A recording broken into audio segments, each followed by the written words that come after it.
So Python inbuilt function என்ன பார்க்க போகிறோம்னா மேப்ன்ற ஃபங்க்ஷன் பார்க்க போகிறோம். ஸோ மேப்ன்ற ஃபங்க்ஷன் எதுக்குன்னா இப்போ வந்து நம்ம ஒரு எந்த பர்டிகுலர் ஃபங்க்ஷன் அப்ளை பண்ண நினைக்கிறோமோ அது வந்து என்ன வந்து ஃபங்க்ஷன் ஐட்ரபிளாக இருக்கும். ஸோ எந்த பர்டிகுலர் ஐட்ரபிள் நம்ம அப்ளை பண்ணுறோமோ அந்த பர்டிகுலர் கண்டிஷன் தகுந்த மாதிரி நமக்கு என்ன பண்ணுன்னா நமக்கு ஒரு லிஸ்ட் ஆஃப் வேல்யூவை நமக்கு ரிட்டர்ன் பண்ணும். சரிங்களா? ஸோ கோடிங்குள்ளே போகலாம்.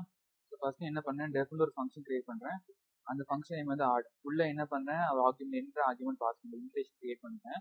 ஸோ கிரியேட் பண்ணேன்னா இந்த பர்டிகுலர் ஃபங்க்ஷனை கால் பண்ணும்போது என்னவா ரிட்டர்ன் ஆகும்னா n+n எனக்கு அவுட்புட்டில் வரணும் அப்படின்னு கொடுத்துட்டு என்ன பண்ணுறேன், நம்பர்ஸ்ன்ற ஒரு வேரியபிள் கிரியேட் பண்ணுறேன். கிரியேட் பண்ணுற என்ன பண்ணுறேன்னா அதில் வந்துட்டு double. So within the close bracket open கொடுத்து என்ன பண்ணுவேன் 1 2 3 4 கொடுத்து நான் க்ளோஸ் பண்ணிட்டேன்.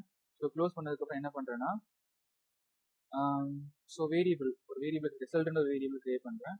ஸோ அந்த வேரியபிள் என்ன பண்ணுன்னா ஈக்குவல் டு மேப்ன்ற அந்த ஃபங்க்ஷன் கொடுக்குறேன். கொடுத்துட்டு என்ன பண்ணுறேன்னா நம்ம மேப்பில் ஃபஸ்ட்டு என்ன பண்ணணும்னா ஃபங்க்ஷன் நேம் தரணும். ஃபங்க்ஷன் நேம் அட் ஐட்ரபிள்ஸ் என்ன ஐட்ரபிள் நம்ம உள்ள பாஸ் பண்ண போகிறோம். ஃபங்க்ஷன் நேம் ஆல்ரெடி கிரியேட் பண்ணிக்கோமா, ஆடுன்ற ஃபங்க்ஷன் இருக்கா. ஸோ அந்த ஆடுன்ற அந்த ஃபங்க்ஷன் கொடுக்குறேன். அட் ஐட்ரபிள் என்னன்னா நம்மளோட எந்த பர்டிகுலர் வேரியபிளில் நம்ம ஏதாவது போட்டு வச்சுக்கோம்னா அந்த நம்பர்ஸ் வந்து ஐட்ரபிளாக கொடுக்குறேன். ஸோ கொடுத்துட்டு ஸோ க்ளோஸ் பண்ணிட்டேன். ஸோ க்ளோஸ் பண்ணிட்டு என்ன பண்ணுறேன்னா இப்போ வந்துட்டு ஸோ பிரிண்ட் ரிசல்ட்டை வந்து என்ன பண்ணா லிஸ்ட்டாக கன்வெர்ட் பண்ணி வாங்குறேன். ரிசல்ட்டோட வேரியபிள என்ன பண்ணுறோம்னா லிஸ்ட்டாக கன்வெர்ட் பண்ணி வாங்குறேன். சரிங்களா? இப்போ நீங்கள் பார்த்தீங்கன்னா ஐட்ரபிளில் நீங்கள் ஃபங்க்ஷன் கொடுத்துருக்கீங்க, ஃபங்க்ஷனை போய் கால் பண்ணி வச்சுக்கோங்க. கால் பண்ணதுக்கப்புறம் என்ன பண்ணா நம்ம நம்பர்ஸ் ஐட்ரபிள் இருக்காப்பா, ஐட்ரபிள் என்ன ஆகும்னா எனக்கு வந்துட்டு சரி நம்ம என்ன அசைன் பண்ணிக்கப்பா n+n என்ன அப்போ என்ன ஆகுனா 1+1 வந்து 2 வருமா, அடுத்து 2+2 வந்து 4 வரும், 3+3 வந்து 6, 4+4 8 அந்த மாதிரி நமக்கு அவுட்புட்டில் ப்ரொடியூஸ் ஆகும். சரிங்களா? ஸோ எப்போயே ப்ரெஸ் பண்ணி கோடிங் எக்ஸிக்யூட் பண்ணுறேன். ஸோ பார்த்தீங்கன்னா நமக்கு இந்த ஐட்ரபிளில் கொடுத்த வேல்யூ வந்து என்னன்னா n+n ஆகி நமக்கு அவுட்புட்டில் வந்திருக்கு. 1+1 2, 2+2 வந்து 4 இங்கன்னு வந்திருக்கு. அடுத்து வந்து 3+3 வந்து என்னன்னா 6 வந்திருக்கு. சரிங்களா? 4+4 வந்து நமக்கு 8 வந்திருக்கு. ஏன்னா நம்ம இந்த ஃபங்க்ஷனை கால் பண்ணும்போது அது வந்து ரிட்டர்ன் ஆயிருக்கு. சரிங்களா? இது மேப்பில் வந்து நம்ம என்ன பண்ணிக்கணும், ஐட்ரபிள் வச்சு பார்த்துக்கணும். சரிங்களா? இது வேற இடத்துல யூஸ் பண்ண முடியும். லேம்டா ஃபங்க்ஷன்ஸ் யூஸ் பண்ணணும். லேம்டா ஃபங்க்ஷன் எதுக்குன்னா நம்ம வந்து எல்லாமே வந்து டிஃபைன் அப்படின்ற ஒரு கீவேர்ட் கொடுத்து அந்த ஃபங்க்ஷனை கொடுத்து நம்ம கால் பண்ணுவோம். ஆனால் லேம்டா என்ன பண்ண தேவையில்லை, நம்ம டிஃபைன்ற கீவேர்ட் கொடுக்காம என்ன பண்ணலாம்னா ஒரு நமக்கு தேவையான டிஸ்கிரிப்ஷனை எழுதிக்கலாம். சரிங்களா?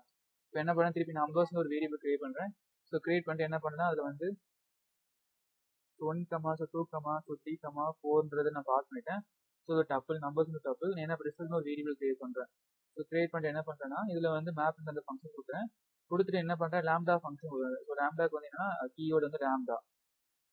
ஸோ லேம்டா ஃபங்க்ஷன் கொடுத்துட்டேன். எந்த வேரியபிள் எனக்கு லேம்டா ஃபங்க்ஷன் எக்ஸ்ன்ற வேரியபிள் போலன்னு வச்சுட்டு என்ன ஆப்ரேஷன் வேணும், x - x வேணும் எனக்கு அப்படின்னு கொடுக்குறேன். எந்த பர்டிகுலர் ஐட்ரபிள் வந்து எனக்கு வேணும் அப்படின்னு நான் கேட்குறேன். ஐட்ரபிள் வந்து என்னன்னா நமக்கு தெரியும் நம்பர்ஸ் தான் நம்மளோட ஐட்ரபிள். நம்பர்ஸ் நான் வேரியபிளை பாஸ் பண்ணுறேன். பாஸ் பண்ணிட்டு க்ளோஸ் பண்ணிட்டேன். ஸோ க்ளோஸ் பண்ணிட்டு என்ன பண்ணால் திருப்பி வந்துட்டு பிரிண்ட் நான் ரிசல்ட் என்னது அந்த வேரியபிள் எல்லாத்தையும் ஹோல்ட் பண்ணியிருக்கோம். அப்போ என்ன பண்ண லிஸ்ட்டாக கன்வெர்ட் பண்ணி வாங்குறேன். லிஸ்ட்னு கொடுத்துட்டு நான் அந்த வேரியபிள் நேம் ரிசல்ட் கொடுத்துட்டேன். கொடுத்துட்டு FI ப்ரெஸ் பண்ணுறேன். FI ப்ரெஸ் பண்ணும்போது என்ன ஆகும்னு பார்க்கலாம். சரிங்களா? எல்லாமே 0 0 வருது. ஏன் 0 0 வருதுன்னா இப்போ மேப் இருக்க ஃபங்க்ஷன் எக்ஸிக்யூட் ஆகும். இப்போ x இருக்கு. இப்போ 1 இது 1 - 1னா 0 வந்துடும்.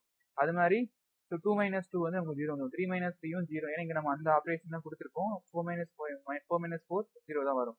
இதுதான் வந்து மேப் ஃபங்க்ஷனோட யூஸ். ஸோ தேங்க்ஸ் ஃபார் வாட்சிங் திஸ் வீடியோ.